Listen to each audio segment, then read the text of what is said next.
I never thought I'd be an immigration rights activist. I'm an art framer. But there were many things that I thought wouldn't happen before I met my husband, Reinhold, 20 years ago. Our story began against the backdrop of the AIDS epidemic. And in 1997, when his visa was approaching its lapse, we were faced with some really difficult choices because at the time, and actually until last year, the law was such that gay couples were treated as legal strangers under the eyes of the federal government, and immigration law is federal law. So there was no way for me to sponsor him, no way for us to be together.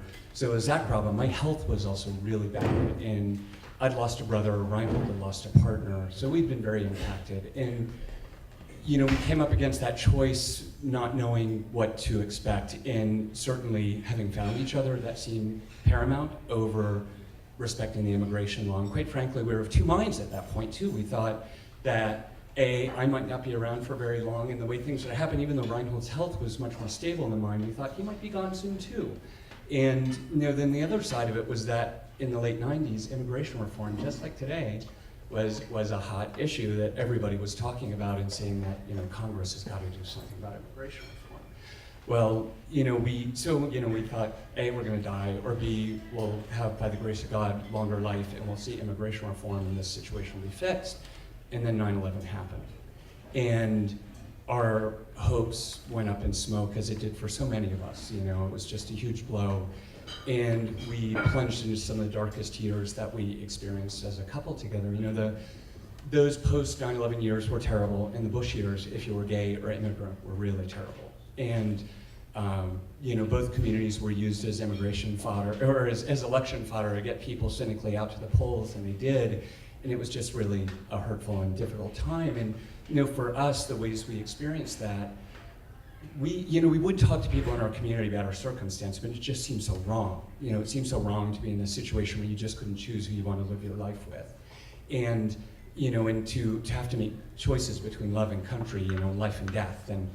So we would talk to people in our community about it, and people would both acknowledge that it seemed impossible and wrong in this America, and you should be able to choose who you want to be with, but they would also caution us not to speak up too much and to keep our heads down, and we did.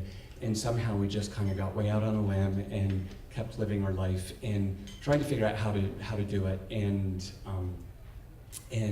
time went on, but sometimes in the middle of the night I just worried there'd be a pounding on the door, or if Reinhold was out somewhere in the car, I'd think, what if his taillight's out and he's pulled over by law enforcement? And those kinds of basic day-to-day issues just ground at us, and it was really rough. So we made it through the Bush years, then Obama came along, and for a lot of Obama supporters, we thought he was the great hope who was going to fix everything and start speaking truth to power.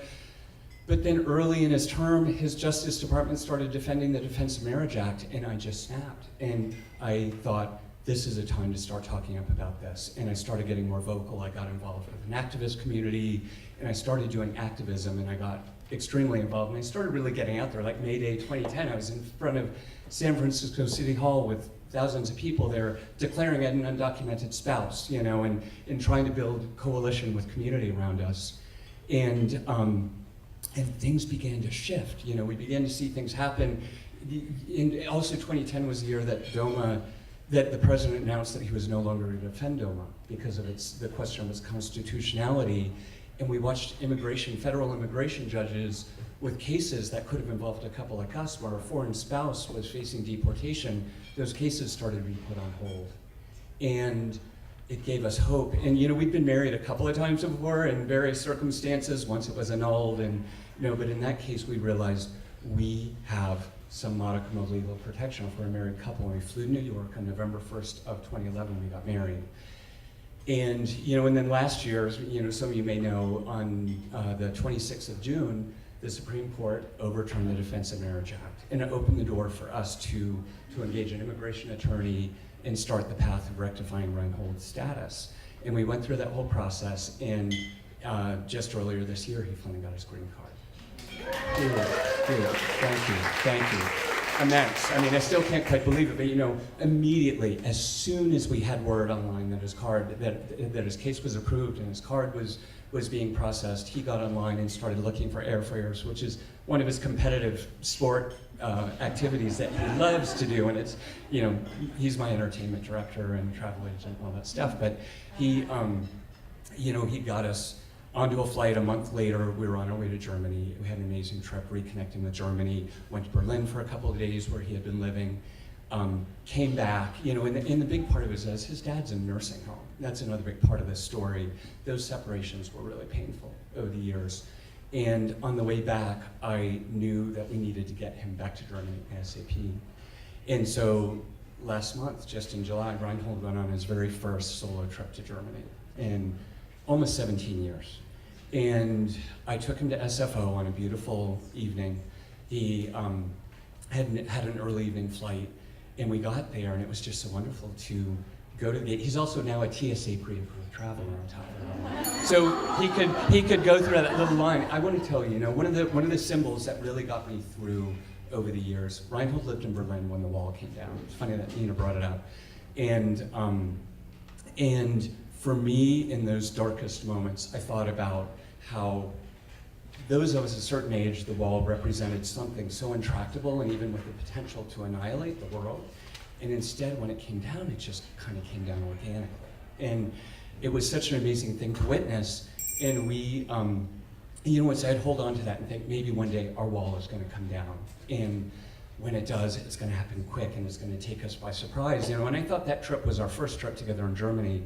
But then here we come to the checkout point, and he goes through the TSA pre-approved line, no problem. I watch him there, go in, and we are waving to each other, and he keeps walking further in the terminal and waving. And then one of the times he turned around to wave to me, and I could tell from his body language that he had lost sight of me, and I watched him just turn around and start walking away. But the last sight I had of him was through, as he was walking in, he disappeared behind one of those full-body scanners, the porno scanners, and through the curved plexiglass wall, I could see his figure kind of elongate and then disappear. It made me think of like the little dot on the TV screen when we were children. And at that moment, I knew the borders were porous and we could get on with our lives. Thank you.